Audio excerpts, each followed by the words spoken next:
हैं यहाँ पे आयन क्या होते हैं। देखिए आयन दो प्रकार के हैं, धनायन और ऋणायन।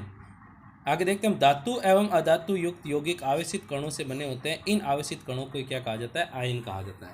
यानी कोई भी परमाणु जिसके ऊपर कोई भी आवेशित आवेश पाया जाता है, या पॉजिटिव या नेगेटिव, तो वो क्या कहलाएंगे? आयन कहलाएंगे। आयन एक निश्चित आवेशित परमाणु या परमाणुओं का ऐसा समूह होता है जिस पर कोई नेट आवेश विद्यमान होता है। नेट आवेश का मतलब होता है कितना भी आवेश हो सकता है, +1 हो सकता है, +2 हो सकता है, -1 हो सकता है, -2 हो सकता है। ये ऋण आवेश अथवा धन आवेशित हो सकते हैं। ऋण आवेशित आयन को ऋणायन कहा जाता है और धन आवेशित आयन को धनायन कहा जाता है। उदाहरण के लिए सोडियम क्लोराइड NaCl को लीजिए। इसमें धनात्मक सोडियम आयन Na+ और ऋणात्मक आयन क्लोरीन - संघटक के रूप में विद्यमान होते हैं। परमाणुओं के समूह जिन पर नेट आवेश विद्यमान होते हैं वो बहुपरमाणु आयन कहलाते हैं। देखिए एकल परमाणु का मतलब होता है केवल एक परमाणु जिस पर कोई धनावेश या ऋणावेश उपस्थित होता है, वो तो कहलाता है एकल परमाणु आयन। जैसे Na सोडियम, ये एक इलेक्ट्रॉन त्यागता है तो Na+ बनाता है, तो ये क्या कहलाएगा? एकल परमाणु कहलाएगा। Na ये एक इलेक्ट्रॉन त्याग के Na+ बनाएगा। इसी प्रकार से Cl एक इलेक्ट्रॉन ग्रहण करके Cl- बनाएगा। देखिए प्लस और माइनस क्यों बनते हैं यहाँ पे? जैसे सोडियम जो होता है, इस सोडियम के पास में बाह्यतम कोश में कुल इलेक्ट्रॉन जो होता है वो 1 होता है। इसके टोटल इलेक्ट्रॉन जो होते हैं वो 11 होते हैं और इसका इलेक्ट्रॉन विन्यास होता है 2, 8 और 1।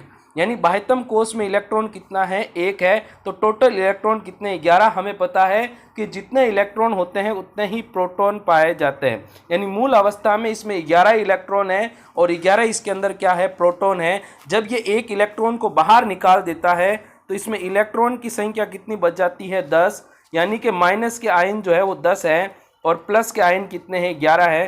तो यहाँ पर टोटल आवेश जो बचेगा वो कितना बचेगा? +1। इसलिए सोडियम के ऊपर क्या लगाया जाता है? +1 चार्ज लगाया जाता है। इस प्रकार से +1 चार्ज होता है वो सोडियम पर आता है। इसी प्रकार से हम बात करते हैं यहाँ पे Cl का, यानी क्लोरीन के बारे में। देखिए क्लोरीन का क्या आयन है यहाँ पे? Cl के ऊपर लगता है माइनस। क्लोरीन के पास में इलेक्ट्रॉन जो होते हैं वो होते हैं 17 और प्रोटॉन जो होते हैं वो भी होते हैं यहाँ पे 17। अब यहाँ पे इलेक्ट्रॉनों का विन्यास जो होता है 2, 8 और 7 होता है और ये एक इलेक्ट्रॉन ग्रहण करता है। तो टोटल इसमें इलेक्ट्रॉन जो होते हैं वो कितने हो जाते हैं? 18। जबकि प्रोटॉन जो होते हैं वो कितने पाए जाते हैं? 17। तो यहाँ पे देखो इलेक्ट्रॉन का चार्ज 18 है और प्रोटॉन का चार्ज 17 है। तो यहाँ पे माइनस का 1 चार्ज जो है वो इलेक्ट्रॉन का ज़्यादा है, इसलिए क्लोरीन के ऊपर जो आवेश आता है वो क्या आता है? -1 आता है।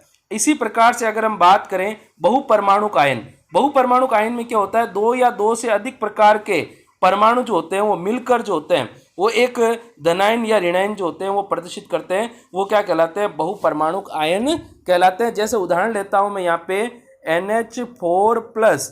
अब देखो यहाँ पर परमाणु कितना है? 1 नाइट्रोजन है और 4 यहाँ पर क्या है? हाइड्रोजन है। लेकिन चारों के ऊपर मिलाकर पांचों के ऊपर कितना चार्ज लगा हुआ है? +1। तो ये क्या कहलाएगा? बहुपरमाणु कहलाएगा। देखिए इस प्रकार से होता है। नाइट्रोजन के पास में 3 इलेक्ट्रॉन है, हाइड्रोजन के पास में 1-1 इलेक्ट्रॉन है, जो ये क्या कर लेते हैं? साझा कर लेते हैं।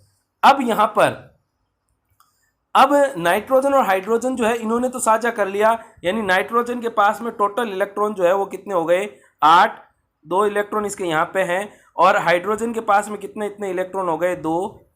अब ये जो चौथा हाइड्रोजन है, अब ये किसी के साथ में साझेदारी कर नहीं सकता, इसलिए हाइड्रोजन क्या करता है? अपने एक इलेक्ट्रॉन त्याग देता है और इलेक्ट्रॉन त्यागने के कारण से पूरे परिवार के ऊपर क्या आ जाता है?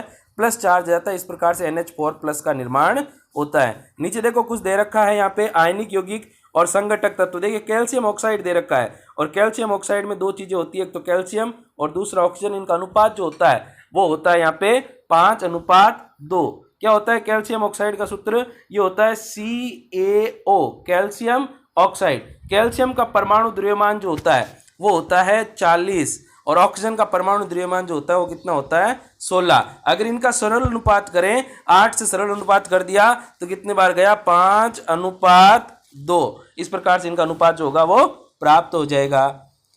नेक्स्ट हम देखते हैं, नीचे देखिए यहाँ पर नीचे दे रखा है यहाँ पे मैग्नीशियम सल्फाइड, इसका 3:2 और इसी प्रकार से यहाँ पर सोडियम क्लोराइड, तो इसमें सोडियम और क्लोरीन 2 23 अनुपात 35.5। 23 तो यहाँ पर सोडियम का है परमाणु द्रव्यमान और 35.5 जो है वो क्लोराइड का परमाणु द्रव्यमान होता है।